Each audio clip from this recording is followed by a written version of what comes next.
नमस्कार साथियों, आज हमारे इस YouTube चैनल जीत एजुकेशन के माध्यम से राजभाषा हिंदी से संबंधित महत्वपूर्ण प्रश्नोत्तरी की श्रृंखला में आज 35 प्रश्न प्रस्तुत करने जा रहा हूं।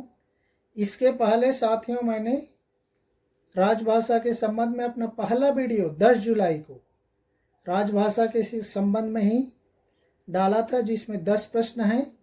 इसके अलावा 17 जुलाई को भारतीय भाषा परिवार के संबंध में एक वीडियो डाला हूं। इसके बाद दूसरा 19 जुलाई को राजभाषा से संबंधित दूसरा वीडियो डाला हूं, जिसमें 18 प्रश्न हैं। और ये आज का तीसरा वीडियो राजभाषा के संबंध में, भाषा के संबंध में चौथा वीडियो हो जाएगा। तो ये बहुत महत्वपूर्ण है साथियों। तो चलते हैं आज के प्रश्नों की श्रृंखला की ओर। देखते हैं प्रश्न नंबर 1, संविधान के किस भाग में राजभाषा से संबंधित प्रावधान हैं? देखिए उत्तर क्या बताता है, आप अंदाजा लगाते चलिए। 5 सेकंड का टाइमर है। उत्तर हो जाएगा स, भाग 17 में है, 8वीं अनुसूची में, और अनुच्छेद है 343 से शुरू होता है। चलते हैं दूसरे प्रश्न की ओर। राजभाषा विभाग भारत सरकार के किस मंत्रालय के अधीन काम करता है? बहुत ही सरल है। उत्तर हो जाएगा साथियों द नंबर, गृह मंत्रालय के अधीन आता है। देखिए नेक्स्ट चलते हैं तीसरे प्रश्न की ओर। हिंदी भाषा के प्रचार प्रसार और विकास के लिए निर्देश देने का प्रावधान संविधान के किस अनुच्छेद में है?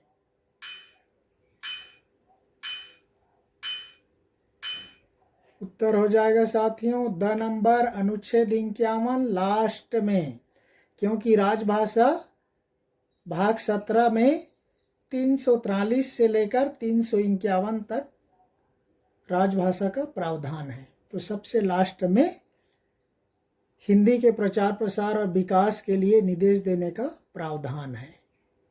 द नंबर, अनुच्छेद 351। चलते हैं चौथे प्रश्न की ओर। संसदीय राजभाषा समिति में लोकसभा के कितने सदस्य होते हैं? ये बहुत अच्छा प्रश्न है, बहुत से लोगों को लगभग नहीं मालूम। उत्तर हो जाएगा साथियों ब नंबर, 20 सदस्य। चलते हैं 5वें प्रश्न की ओर।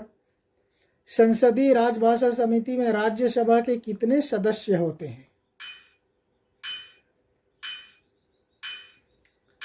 उत्तर हो जाएगा साथियों स नंबर, 10 सदस्य। देखिए लोकसभा में 20 और राज्यसभा में 10, और दोनों मिलाकर कितने हो गए? 30 सदस्य होते हैं। चलते हैं छठे प्रश्न की ओर। राष्ट्रपति को किस अनुच्छेद के तहत राजभाषा संबंधी आयोग गठित करने की शक्ति दी गई है? उत्तर अंदाजा आप लगाते चलिए। उत्तर हो जाएगा साथियों ब नंबर, अनुच्छेद 344 के तहत आयोग गठित करने की शक्ति दी गई है। चलते हैं 7वें प्रश्न की ओर। राजभाषा अधिनियम 1976 के अनुसार हिंदी के विकास हेतु भारत को कितने वर्गों में बांटा गया है? देखिए बहुत इजी प्रश्न है साथियों। ब नंबर, 3 वर्ग, क वर्ग, ख वर्ग और ग वर्ग। आगे प्रश्न में मिलेंगे कौन कौन से हैं। चलते हैं 8वें प्रश्न की ओर। राजभाषा अधिनियम 1976 के यथा संशोधित अधिनियम 1987, 2007 तथा 2011 के अनुसार क क्षेत्र में कुल कितने राज्य संघ क्षेत्र शामिल हैं? देखिए क्या बताता है उत्तर। उत्तर हो जाएगा साथियों ब नंबर, 11 राज्य हैं। ये पहले 76 के अनुसार 10 था, अभी एक बढ़ गया है। हम आगे बताएंगे कौन से बढ़ा। चलते हैं 9वें प्रश्न की ओर। राजभाषा अधिनियम 1976 के यथा संशोधित अधिनियम 1987, 2007 तथा 2011 के अनुसार ख क्षेत्र में कुल कितने राज्य संघ क्षेत्र हैं? देखिए,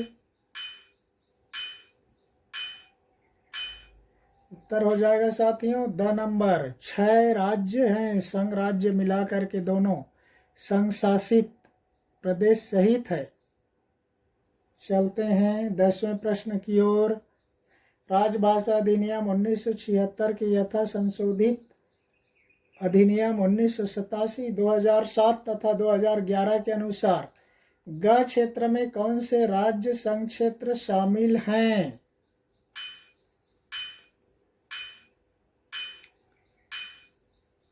उत्तर हो जाएगा साथियों स नंबर। आंध्र प्रदेश, तमिलनाडु, कर्नाटक, केरल, उड़ीसा, पश्चिम बंगाल, असम सारे नॉर्थ ईस्ट आते हैं। साथियों, यहाँ पर मैं स्पष्ट कर देना चाहता हूँ, यहाँ पर अ नंबर दिया है वो वास्तव में अ और द नंबर क क्षेत्र में आते हैं। क क्षेत्र मतलब पूरी तरह से हिंदी प्रदेश, उत्तर प्रदेश, हिमाचल प्रदेश, हरियाणा, बिहार, झारखंड, छत्तीसगढ़, मध्य प्रदेश, उत्तराखंड, दिल्ली, राजस्थान, अंडमान और निकोबार, ये सहित 11 हैं। आप देख लीजिए। ब नंबर में आते हैं साथियों ख क्षेत्र के अंतर्गत महाराष्ट्र, गुजरात, पंजाब, चंडीगढ़, दमन, दीव, दादरा और नगर हवेली, ना हा लिख दिया, ये हो जाते हैं टोटल 6। और उसके बाद क वर्ग जो आता है वो दोनों क और ख को छोड़कर ग वर्ग। तो ग वर्ग में देखिए साथियों, ये दक्षिण भारत के 4, तेलंगाना सहित 5 और उड़ीसा, पश्चिम बंगाल और नॉर्थ ईस्ट के सभी 7 राज्य, ये सारे शामिल हो जाते हैं। तो इस तरह से इनका क्रम बन जाता है, इस तरह से स नंबर हो जाएगा। चलते हैं 11वें प्रश्न की ओर। राजभाषा अधिनियम 1976 के यथा संशोधित 1987, 2007 तथा 11 के अनुसार ख क्षेत्र में कौन सा राज्य संघ क्षेत्र शामिल हैं? देखिए, ख नंबर में कौन सा है? अभी आपको बहुत विस्तार से मैंने बता दिया है। स नंबर आ जाएगा, गुजरात और पंजाब आ जाएगा। चलते हैं 12वें प्रश्न की ओर। देखिए, राजभाषा अधिनियम 1976 के यथा संशोधित अधिनियम 1987, 2007 तथा 2011 के अनुसार क क्षेत्र में कौन सा राज्य संघ क्षेत्र शामिल हैं? क क्षेत्र पूछ रहा है। देखिए, 3 वर्ग है, ध्यान रखते चलिए। उत्तर हो जाएगा साथियों द हिमाचल प्रदेश, बिहार। चलते हैं 13वें प्रश्न की ओर। राजभाषा अधिनियम 1976 के यथा संशोधित 1987, 2007 तथा 2011 के अनुसार अंडमान और निकोबार किस वर्ग में आता है? देखिए साथियों, आप सभी को मैंने ऊपर बता दिया है। उत्तर हो जाएगा साथियों ब नंबर, क वर्ग में आते हैं ये अंडमान और निकोबार द्वीप समूह। चलते हैं 14वें प्रश्न की ओर। बोडो और संथाली भाषा को 92वां संशोधन द्वारा किस वर्ष 8वीं अनुसूची में जोड़ा गया? उत्तर हो जाएगा, देखिए, स नंबर 2004 में। ये भाषा के संबंध में आपको विस्तृत वीडियो 19 जुलाई को राजभाषा भाग 2 में मैंने डिटेल बता दिया है, वहाँ आप जा कर के चैनल में देख सकते हैं। चलते हैं 15वें प्रश्न की ओर। राजभाषा अधिनियम 1976 के यथा संशोधित 1987, 2007 तथा 2011 के अनुसार दादरा और नगर हवेली किस वर्ग में आता है? देखिए, उत्तर हो जाएगा साथियों अ नंबर, ख वर्ग में आते हैं। चलते हैं 16वें प्रश्न की ओर। केंद्रीय हिंदी प्रशिक्षण संस्थान कहाँ स्थित है? बहुत ही सरल है, सभी को मालूम होना चाहिए। उत्तर हो जाएगा साथियों द नंबर, दिल्ली यह नई दिल्ली में स्थित है। चलते हैं 17वें प्रश्न की ओर। केंद्रीय हिंदी प्रशिक्षण संस्थान के कितने क्षेत्रीय कार्यालय हैं? ये थोड़ा डिफिकल्ट प्रश्न है, मालूम नहीं होगा। उत्तर हो जाएगा 5 क्षेत्रीय कार्यालय हैं। पहला सहित इसमें हो जाएगा दिल्ली, मुंबई, कोलकाता, चेन्नई, और एक लास्ट है गुवाहाटी। चलते हैं 18वें प्रश्न की ओर। निम्न में से किस स्थान पर केंद्रीय हिंदी प्रशिक्षण संस्थान का क्षेत्रीय कार्यालय है? जो आपको मैंने ऊपर बताया है।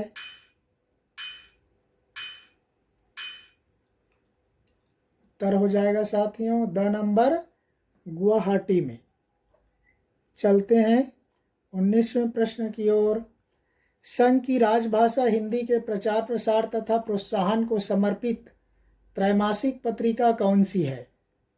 देखिए, राजभाषा हिंदी के प्रचार प्रसार से संबंधित त्रैमासिक पत्रिका हो जाएगा राजभाषा भारती।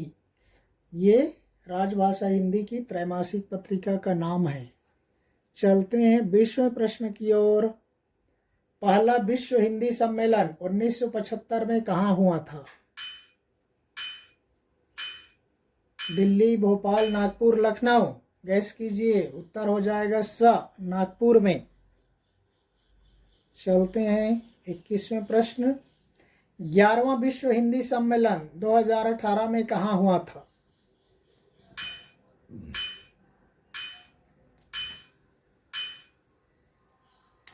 उत्तर हो जाएगा साथियों नंबर मॉरिशस में। और 10वां विश्व हिंदी सम्मेलन 2015 में भोपाल में हुआ था, ध्यान रखिए। चलते हैं 22वें प्रश्न की ओर। केंद्रीय हिंदी निदेशालय कहाँ स्थित है? बहुत सरल प्रश्न है ये भी। उत्तर हो जाएगा साथियों नंबर नई दिल्ली में। चलते हैं 23वें प्रश्न, महत्वपूर्ण है। दक्षिण भारत हिंदी प्रचार सभा का मुख्यालय कहाँ स्थित है? बहुत ही सरल प्रश्न है, लगभग सभी को मालूम होना चाहिए। नहीं है तो देख लीजिए। उत्तर हो जाएगा मद्रास, अब चेन्नई में। चलते हैं 24वें प्रश्न की ओर। दक्षिण भारत हिंदी प्रचार सभा की स्थापना सन 1918 में किसने किया था? देखिए, दक्षिण भारत हिंदी प्रचार सभा की स्थापना 1918 में हुआ था, ध्यान रखिए। उत्तर हो जाएगा साथियों महात्मा गांधी ने किया था। चलते हैं 25वें प्रश्न की ओर। हिंदी को, बहुत महत्वपूर्ण प्रश्न, हिंदी को स्कूलों में प्रवेश दिलाने का श्रेय किसको दिया जाता है? बहुत इम्पोर्टेंट प्रश्न है। इसके पहले उर्दू को, अंग्रेजी को प्रयोग करते थे। स्कूल वगैरह में अंग्रेज आए तो इंग्लिश को किया, और मुसलमानों के शासनकाल में उर्दू को महत्व दिया जाता था, उर्दू फारसी को। अब देखिए, इसका उत्तर हो जाएगा नंबर राजा शिव प्रसाद सितारे हिंद को दिया जाता है हिंदी को स्कूलों में प्रवेश दिलाने के लिए। चलते हैं 26वें प्रश्न की ओर। राष्ट्रपति ने 7 जून 1955 को किसकी अध्यक्षता में राजभाषा आयोग का गठन किया था?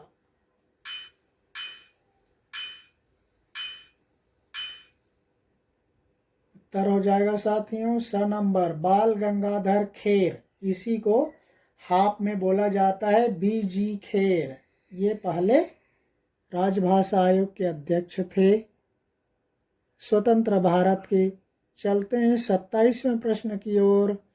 बाल गंगाधर खेर की अध्यक्षता में गठित राजभाषा आयोग में राज्यों के कितने सदस्य मनोनीत किए गए थे? देखिए, बहुत महत्वपूर्ण है राजभाषा की दृष्टि से। उत्तर हो जाएगा साथियों नंबर 20 सदस्य। चलते हैं 28वें प्रश्न की ओर। 1924 में कांग्रेस के 39वें अधिवेशन की अध्यक्षता किसने किया था? ये राजभाषा ही नहीं, अन्य सामान्य ज्ञान की दृष्टि से भी बहुत महत्वपूर्ण है। उत्तर हो जाएगा महात्मा गांधी। महात्मा गांधी ने अपने जीवन काल में कांग्रेस की अध्यक्षता केवल एक ही बार किया, और वह है 1924 के 39वें अधिवेशन की अध्यक्षता किया था। कहाँ किया था आपको अगले प्रश्न में मिलेगा। चलते हैं 29वें प्रश्न की ओर।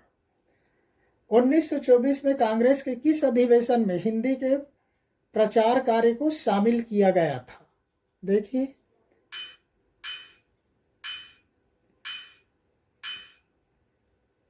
यह हो जाएगा साथियों बेलगांव अधिवेशन, जो कर्नाटक में स्थित है बेलगाम।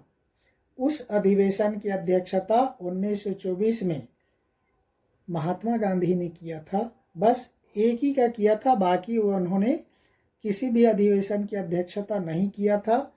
ये बहुत ही इम्पोर्टेंट प्रश्न है। चलते हैं 30वें प्रश्न की ओर। अदालतों में हिंदी भाषा के प्रवेश का श्रेय किसको दिया जाता है? देखिए, हमने पिछले में देखा स्कूलों में प्रवेश दिलाया हिंदी को किसने? राजा शिव प्रसाद सितारे हिंद ने। लेकिन अदालतों में हिंदी को प्रवेश किसने दिलाया? उत्तर हो जाएगा ब नंबर, पंडित मदन मोहन मालवीय। वही पंडित मदन मोहन मालवीय जिन्होंने बनारस हिंदू काशी विश्वविद्यालय की स्थापना की 1916 में। कई बार परीक्षाओं में पूछा गया है, ध्यान रखिए साथियों। ये बनारस हिंदू विश्वविद्यालय की स्थापना किसने की? इसका उत्तर भी पंडित मदन मोहन मालवीय है। उसका सन है 1916। तो यहाँ पर 3 प्रश्न हो गया साथियों। चलिए 31वें प्रश्न की ओर। 1936 के फैजपुर कांग्रेस अधिवेशन में किसकी अध्यक्षता में राष्ट्रभाषा का सम्मेलन आयोजित किया गया? देखिए, 1936 के फैजपुर कांग्रेस अधिवेशन में राष्ट्रभाषा का सम्मेलन आयोजित किया गया था। उसके अध्यक्ष थे नंबर डॉक्टर राजेंद्र प्रसाद। चलते हैं 32वें प्रश्न की ओर। राष्ट्रभाषा प्रचार समिति वर्धा की स्थापना महात्मा गांधी ने कब किया था? देखिए, उत्तर हो जाएगा साथियों ब नंबर, 1936 में। देखिए, दक्षिण भारत हिंदी प्रचार सभा की स्थापना कब किया था महात्मा गांधी ने? 1918 में किया था। 18 का डबल कर दो, 36 आ जाएगा, वर्धा हो जाएगा। वर्धा में आपको मालूम है अंतर्राष्ट्रीय हिंदी राजभाषा प्रचार समिति है, अंतर्राष्ट्रीय हिंदी विश्वविद्यालय जिसको नाम दिया गया है, वर्धा में ही स्थित है, जो महाराष्ट्र में है। तो इसकी स्थापना किया था गांधी जी ने 1936 में। चलते हैं 33वें प्रश्न की ओर। केंद्रीय सरकार में कार्यरत कर्मियों को हिंदी में पुस्तक लेखन के लिए प्रोत्साहित करने के लिए राजभाषा गौरव पुरस्कार के तहत प्रथम पुरस्कार की राशि कितनी है? देखिए, ये मैं पुरस्कार से संबंधित भी डाल दिया। उत्तर हो जाएगा अ नंबर, 1 लाख रुपया है साथियों। देखिए, प्रथम पुरस्कार 1 लाख रुपये। ब नंबर, द्वितीय पुरस्कार है 75,000 रुपये। स नंबर, तृतीय पुरस्कार है 60,000 रुपये। और द नंबर, सांत्वना पुरस्कार है 30,000 रुपये। कोई भी केंद्रीय सरकार में कार्यरत कर्मचारी या रिटायर्ड कर्मचारी राजभाषा के लिए पुस्तक लिख करके ये राशि पुरस्कार स्वरूप प्राप्त कर सकता है, इसलिए मैंने इसको डाला है।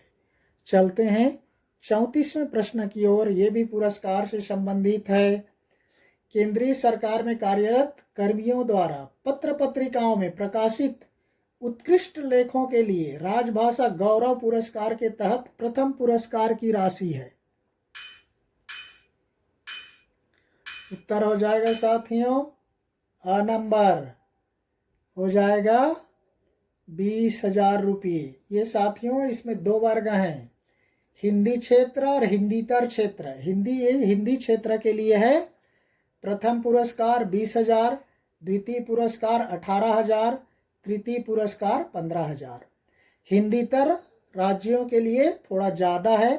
प्रथम पुरस्कार 20,000 है, 25,000 है, और द्वितीय पुरस्कार है 22,000 और तृतीय पुरस्कार है 20,000, मतलब 5,000 ज़्यादा है हिंदीतर भाषी राज्यों के लेखकों के लिए हिंदी लिखने के लिए, पत्र पत्रिकाओं में लेख भेजने के लिए ये राशि दी जाती है साथियों। इसके माध्यम से भी आप पैसे, पुरस्कार, सम्मान तीनों प्राप्त कर सकते हैं। चलते हैं आज का 35वां और अंतिम प्रश्न। दक्षिण भारत हिंदी प्रचार सभा मद्रास का क्षेत्रीय कार्यालय कर्नाटक के किस शहर में स्थित है? ये ज़्यादातर कर्नाटक वालों को मालूम होना चाहिए। उत्तर हो जाएगा साथियों धारवाड़ में। तो साथियों क्षेत्रीय कार्यालय है धारवाड़ में, हेडक्वार्टर है दक्षिण भारत हिंदी प्रचार सभा का मद्रास चेन्नई में। यहीं पर हमारा वीडियो समाप्त होता है। धन्यवाद। जय हिंद।